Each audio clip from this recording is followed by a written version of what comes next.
Katanga bana Congo Central bana Maniema bana Kasai boza ebele bomesana kolanda magazine Monda Ekolo po epesa rabino ba information solo et kambami epa yemoko DG valable à l'EDO.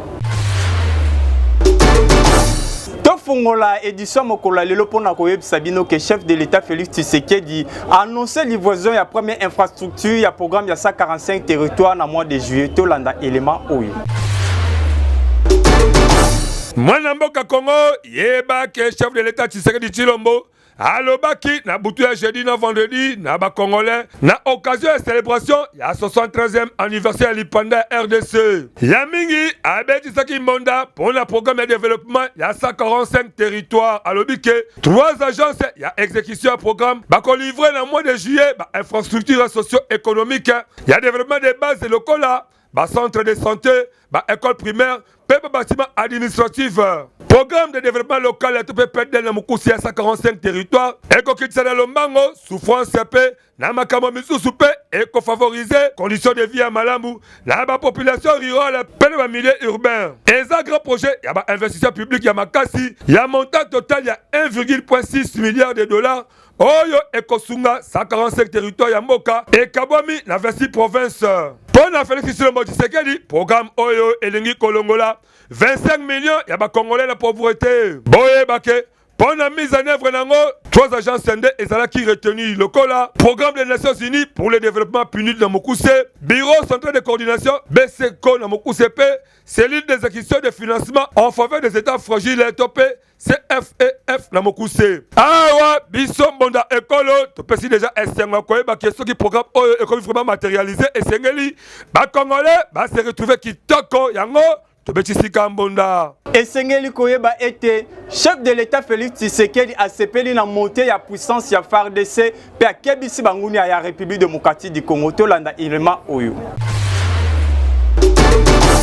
Mwana Congo boye bake na message oyo asalela ki ba peuple congolais na occasion ya 63e anniversaire indépendance de la République démocratique du Congo. Le président de la République Mwana Mboka Félix Tshisekedi a sepeli makasi ndenge FRDC ba komi makasi lisusu. Asengi na gouvernement ya ko continuer ko maintenir ba effort pour na ko permettre RDC azala na makasi ya kobunda liboso ya banguna na ye lokola Rwanda oyo azako soutenir ba rebelle ya M23. Mokozi ya mboka alobi boye na maloba na ye. Sikoyo a confirmé monter en puissance ya force de défense et de sécurité. A encouragé une fois de plus gouvernement de la République ya ko continuer ya ko maintenir ba effort pour bavantir nyoso oyo ya buzoba na mabele ya RDC et sila. Na titre de rappel boye bake RDC akoma ko bunda bitumba oyo Rwanda donc Paul Kagame na ba complice na ye baza ko soutenir ba force négative na territoire congolais pour le déstabiliser partie est ya RDC. Par rapport ebele et la kisi implication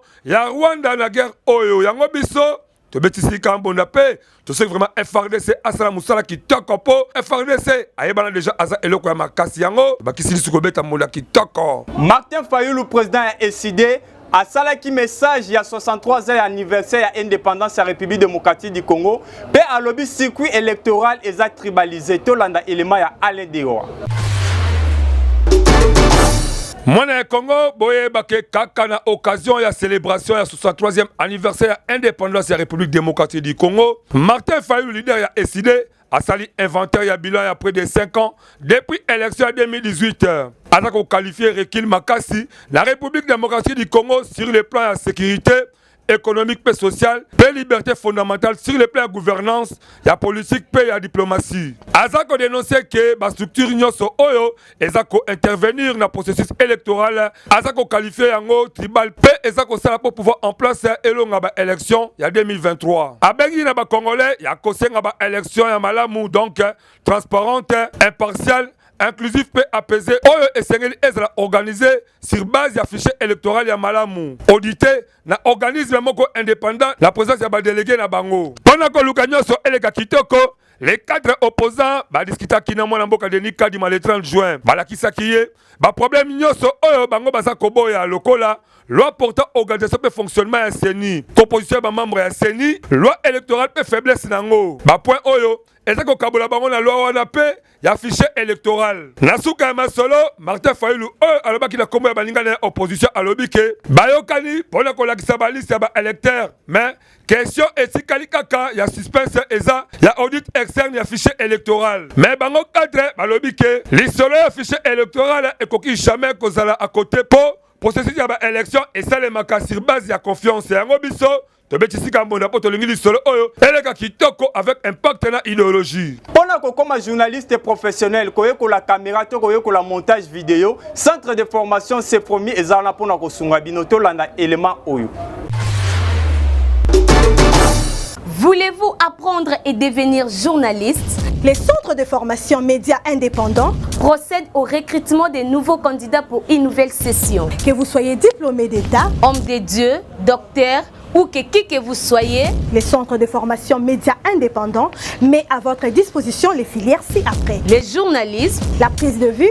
le montage vidéo. N'hésitez pas de nous rejoindre car ici, la formation se donne avec les professionnels des médias. Chez nous, c'est de l'expérience et du professionnalisme. Pour tout contact, appelez-nous au plus 243 89 81 81 097 ou appelez-nous au plus 243 99 37 45 722. Je répète, appelez-nous au plus 243 89 81 81 097 ou au plus 243 99 37 45 722. Nous sommes les centres de formation médias indépendants. Et Sengeli Koyeba était après longue décennie RDC Lelo et une carte d'identité Tolanda Elemaya Alain Dewa. Mana Congo, boye bake na souci à kopesa ba Congolais vraie carte d'identité.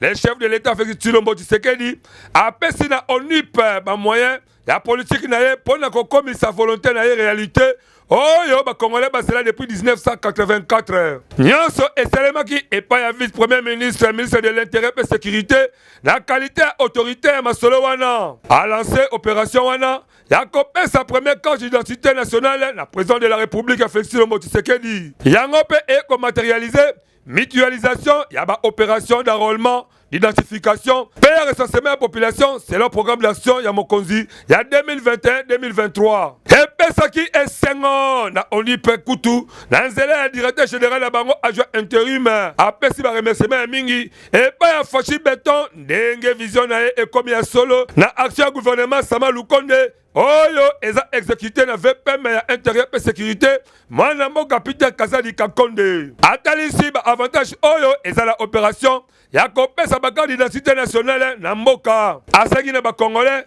ba contre la processus yango ponyoso eselema kitoko avec impact na idéologie boye bake opération yango eza kopesa carte d'identité nationale sécurisée kozwa numéro d'identification nationale unique na congolais nyoso kosilisa makambo ya kobotola identité congolaise eza pe détermination ya nombre ya population congolaise na République démocratique du Congo kutu facilitation ya calcul ya nombre électoral sécurisation ya kitoko na bisika mususu ya ba service lokola ba transaction bancaire pe sécurisation ya ba document scolaire pe universitaire na biloko ya ndenge na ndenge nyonso oyo tokosenga esalema kitoko po congolais asepela po azela masolo ya carte oyo depuis tongo yango biso tobetisi kambonda 63 ans depuis République démocratique du Congo et son indépendance, est-ce que tu as avancé, tu as zonga sima, tu as propos oyo?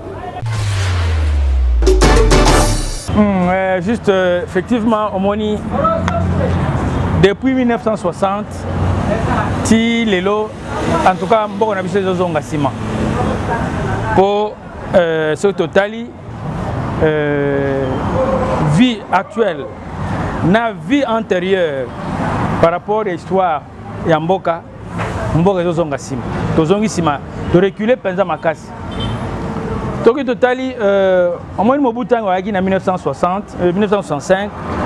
akutaki Mboka ba compagnie zalaki, misale zalaki, vie zalaki normal, ba nakasa bazako tanga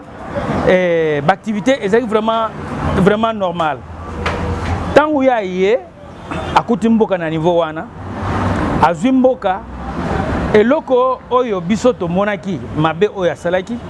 à partir de l'organisation na ye wana abotoli biloko nyonso oyo ezalaki na mindele abotoli yango apesi na bato na ye na badignitaire ya mboka alors que bato wana bakokaki kogere biloko wana te parce que bayebaki te biloko wana mutu ya nango na lolenge na yango bakokaki kogere yango te alors babebisaki mboka bandaki kozonga nsima juste na moment wana. Congo ezali na recul moko ya bakilometre. Indépendance elingi koloba liberté, souveraineté elingi koloba dipanda kolongwa na bowumbu ndenge bana Israël balongwaki na bowumbu. Mais situation na bango sur tous les plans changement ezalaki kobanda 1960 ti lelo tokomi na 2023 63 ans tomoni eloko moko te tosali recul moko ya monene yango tokomona te ntango tozalaka Afrique du Sud bamédecin na biso baminganga bazalaka kokende kuna mpona kosalisa bato lelo biso tokomi kokendeke kuna na ntango tokomi kobela elakisi nini mpe lisusu mbisi oyo tobengi mpiodi toyebaki yango te ebale etondi mbisi me toza kokoka kolia yango te bambisi mosusu banda nzambe asalaka mokili na biso ezali kokufa kaka mpona bobange na yango biso moko toza kolia mpiodi zamba etondi nyama toza kokoka kolia nyama te. Parti politique biso peuple a organisé qui activité moko pona ko célébrer indépendance ya République démocratique du Congo pe asala ki installation ya ba secrétaire généraux adjoint ya parti to landa image ya Medrine Kambembi.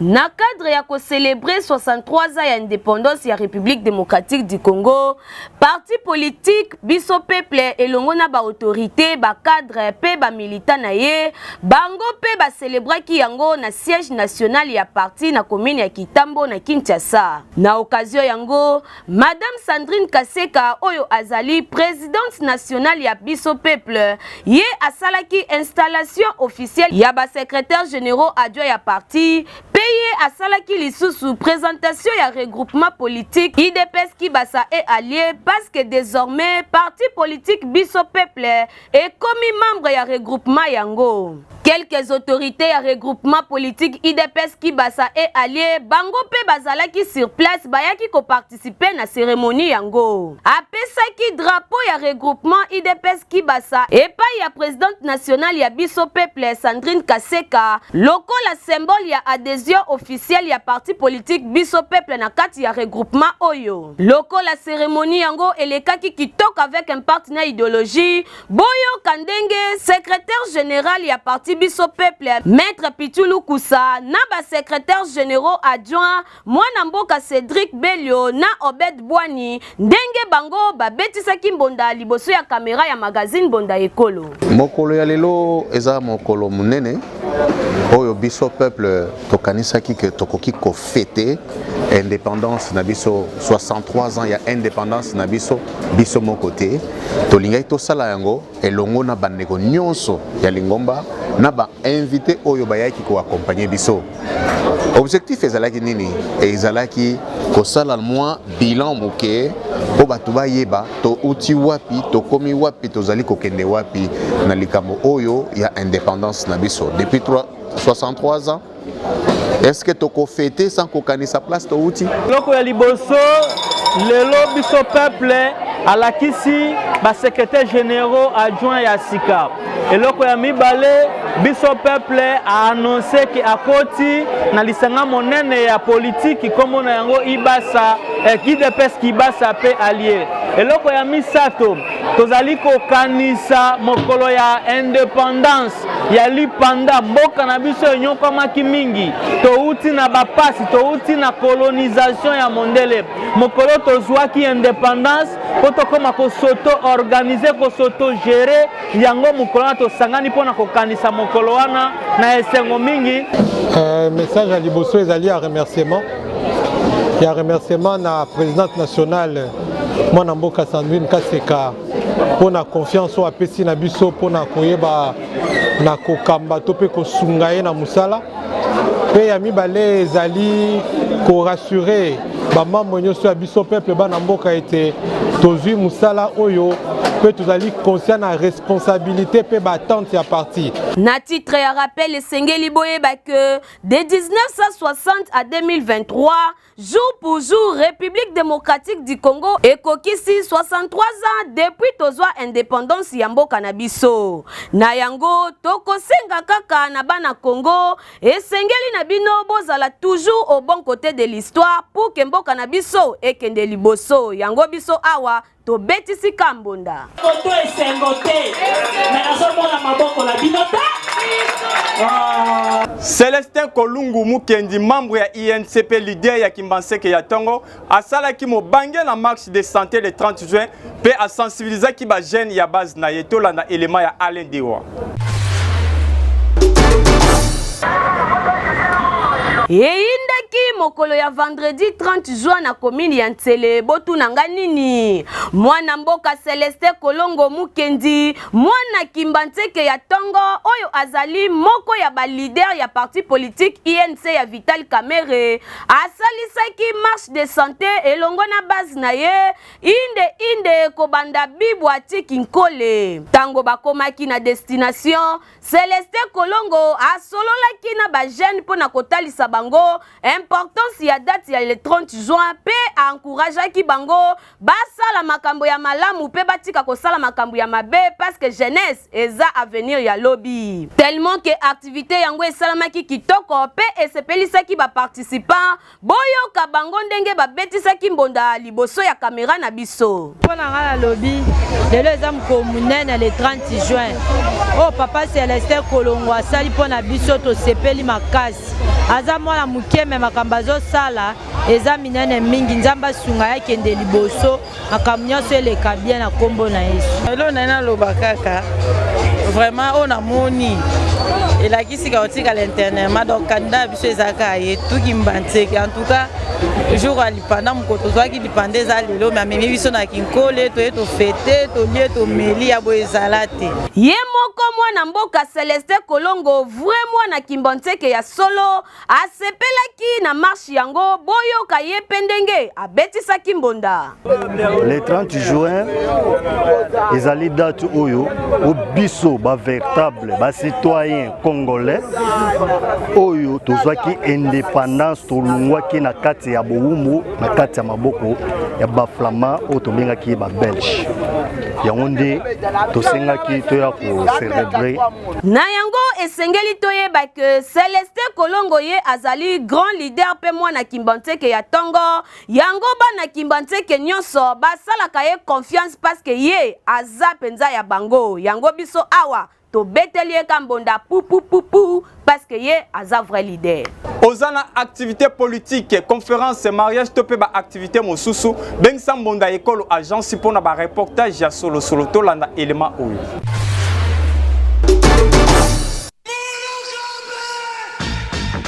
Bana Congo Kinshasa, bana Congo Brazzaville, yo mutu olingaka ba activité na yo eye bana na mokili mobimba. Mbonda ekolo agence epesi bino opportunité ya kosalela bino ba reportage ya kafu ezala activité politique, socio-culturelle, économique, religion, sport, conférence. Awa na mbonda ekolo agence ezosalema avec professionnalisme pe eza na prix moko très abordable. Esuki wana te endeko na ngai keba na ba reporter ya muyibi oyo bayaka kozwa ba image pe elekaka nango na télévision te kasi awa na mbonda ekolo agence nyonso ya filmage, modération, réalisation, photoshooting ezosalema avec un partenaire idéologie parce que awa tokanga masolo pena oyo etali image yebake okozwa yango pe ata na format ya YouTube olingi oyeba bisika tozali benga biso na plus 243 89 81 81 097 na bandeli lisusu na plus 243 89 81 81 097 na mbonda ekolo agence nyonso ya reportage ezosalema kitoko avec professionnalisme et yokanio. Na religion esengeli koyeba ete Église la réconciliation avec Dieu ya Bishop Josué Wembi a organisé qui culte pour l'installation ya ba comité de femmes puissantes tolanda élément ya Medwin Kambembe. Mokolo ya vendredi 30 juin 2023, Église la réconciliation avec Dieu oyo ekambamaka epai ya ye moko le bishop Josué Wembi oyo ezwami na numéro 12 avenue Liberté na quartier Salongo na commune ya Limete a organisé ki grande matinée moko pona installation ya comité ya ba femme puissante. Kiti yango elekaki kitoko bayembi bayembaki pe babinaki kaka ndenge bozali komona ebongo parole wana kutu koloba te salemaki kitoko elongo na Saint-Esprit. Na suka na yango, le bishop Josué Wembi asalaki présentation pe nomination officielle ya ba mama moko na moko pona kopesa pe kotalisa bango oyo ezali responsabilité na bango na kati ya église. Lokola kiti yango esalamaki kitoko sous l'onction du Saint-Esprit, boyo kandenge ye moko le number 1 l'homme de Dieu le bishop Josué Wembi ndenge abetisaki mbonda liboso ya caméra na biso. Maman Diangi Touka et toutes les autres femmes ont organisé les choses de haute facture. Et je bénis Dieu pour ça. Je bénis Dieu, ce sont des femmes puissantes, capables de réaliser beaucoup de choses à la fois avec Dieu. Et je prie même que le gouvernement puisse prendre acte de ce qui vient d'être fait par les femmes. Parce qu'elles peuvent réaliser de grandes choses. Ba mama pe batondisa makine sengo, boyo kabango pe ndenge babetisaki mbonda. Responsabilité ça na couche nyonso sakaka pona bato basui ngolu na tonga lelo te ba installer bango mais ça pona mutu nyonso oyeba kozwa responsabilité na maboko oyeba ko accomplir tâche moko bapesi yo avec fidélité et kozala malamu. Na yango mwana Congo kinwa pe kinoise ba église ekoma ebele kasi sengeli tokeba na ba pasteur pe ba prophète ya lokuta kasi awa na église la réconciliation bateyaka eloko mosusu te kasi bateyaka kaka Yesu Kristu yango sengeli na bino bokendaka kuna parce que kuna parole efanda yango biso ana magazine bonda ekolo to beteli bango ka mbonda parce que kuna Saint-Esprit azali. Mwana mboka Borley vunda lisu ya Moïse Katumbi na Kimbanseke akendaki ko visiter ba veuve pe amemelaki bango biloko na cadre ya anniversaire ya indépendance ya République démocratique du Congo tolanda élément ya Wilfried Samba. Mwana mboka Borley vunda lisu ya Moïse Katumbi na Kimbonteke akitaki na quartier Mangana kuna na commune ya Kimbonteke kotala ba mama veuve kaka ndenge alakaki bango. Tango akomaki kuna ba mama veuve bayambaki na esengo nyonso pe na loyembo. Azwaki maloba pe apesaki bango message na ye ya motuya basambelaki elongo pe apesaki bango cadeau na bango pona ko fete fete ya indépendance. Lokola biso magazine bonda ekolo liso ya Nzambe tozalaki pe wana sur place boyoka ye moko Borley vunda liso ya Moïse Katumbi ndenge abetisaki mbonda liboso ya caméra na biso. OK, message na ngeza pilote kanisaki na kolekisa date d'anniversaire na biso ya mboka 63e anniversaire ya mboka na biso boye pamba te to bongisaki na mwa mokio nzamba to pesa biso to ya ko partager na ba mama veuve parce que batu mingi na minute oyo bazokende ba boîte ko dépenser mwa mokio bazana ngo to tolingaki na mwa ndambo to zwa kao to tekaki mwa ndunda mwa matembele mwa pilipili to ya ko pesa na ba mama veuve parce que to zali pamboli parce que le pamboli za pona ba violent ne to ya ko zali pamboli na biso na nzela ba mama veuve pe basepelaki batondisamaki na esengo bango pe bazangaki maloba te boyoka ndenge babetisaki mbonda. En tout cas toza na esengo koleka kotala mokolo na lelo eza mokolo ya indépendance oyo tozalaka na esengo tofetaka fete monene lelo mokolo yango mpe ekomeli biso ekuteli biso mpe na ndako ya tata Nzambe ekuteli biso mpe na mwana na biso papa vunda liso na biso ya Kimbanseke aye akomeli kiti sur le terrain. Vraiment tosepeli komona mwana biso papa Borley vunda ayaki ko kabola na biso na koloba mwa mukete po ba mikolo balobaka ya muke kota kanaliso donc ya muke zate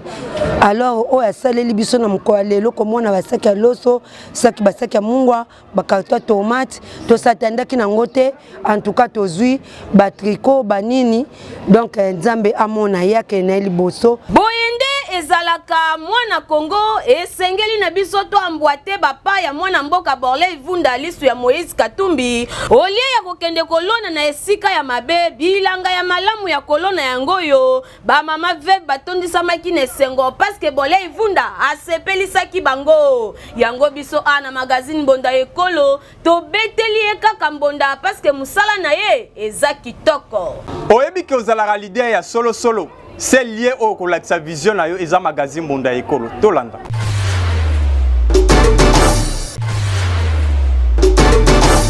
Congolais, Congolaise, yo mutu ozalaka na idée ya développement ya RD Congo, magazine Mbonda ya Ekolo baleki ya Yezu apesi bino opportunité ya koya ko exposer ba vision na bino pona bolamu ya Ekolo mobimba. Botala bino moko tomesana koyamba batu na plateau na biso po mutu na mutu atalisa vision na ye yo mutu oza na ba idée ya malamu olingi mboka ekende liboso magazine Mbonda ya Ekolo afongoleli bino ba porte yaka o contribuer na développement ya mboka RD Congo oyo ayebi ke aza vrai leader sala lokola baninga yaka na plateau na biso parce que eza seule adresse oyo eyambaka ba leader ya makasi pe ya solo solo tala ndenge ba leader bazali koleka moko na moko bazali koyamba bango epai ya mwana mboka Alain Dewa na Medrine Kambembe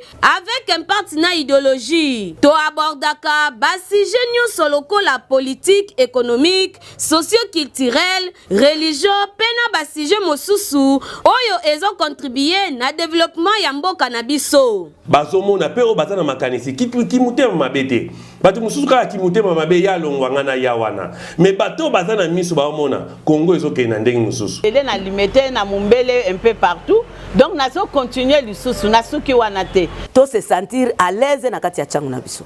OK, merci beaucoup.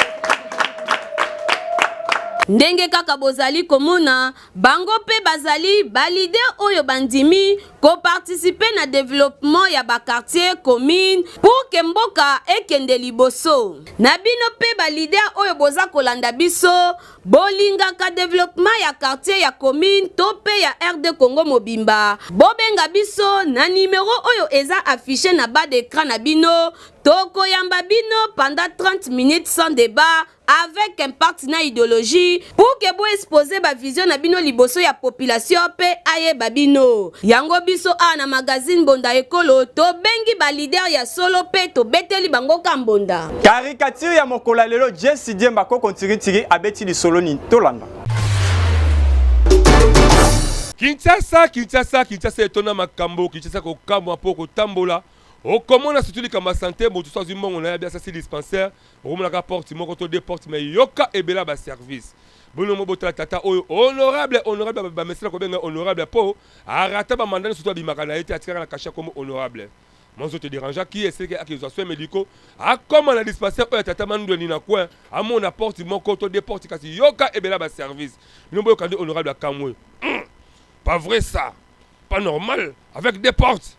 honorable akamwe ndeko matangi yoka bela ba service awa laboratoire maternité pédiatrie chirurgie radiographie échographie gynécologie ophtalmologie dentisterie kinésithérapie ba service nyonso oyo comment eko travailler noko côté santé tous à la sérieux honorable akamwe yango tolobake soko zimi solo nozo sa dispensaire salisa oyo sérieux parce que sérieux tous na ba spécialiste pe ba généraliste bien ko kamwa na Kinshasa muno to komaka généraliste okomona ye maçon ye menuisier ye électricien ye nyoso yango to betika mbonda po c'est pas normal saka ndenge honorable akamwaki. Tala ndenge tokomi na suka magazine na biso mokolo lelo bozaki ebele ya kolanda biso topesi merci mingi na ba fidèles téléspectateurs nyonso ba mesana kolanda magazine Mbunda Ekolo pe to sengo s'abonner massivement na chaîne YouTube Mbunda Ekolo officiel yango nde ezali moya malama ko soutenir biso pe bo continuer kolanda ka biso na ba chaîne partenaire na biso pona kozwa ba information solo sur na temps réel pona o etali publicité to visibilité ba produit na bino bo continuer ko sala biso confiance bo kozala jamais déçu na merci mingi na équipe technique po bango nde basunga biso to koma bisika bozali ngai na bino to kuta mikolo mizali koya ce qui est saison ité bye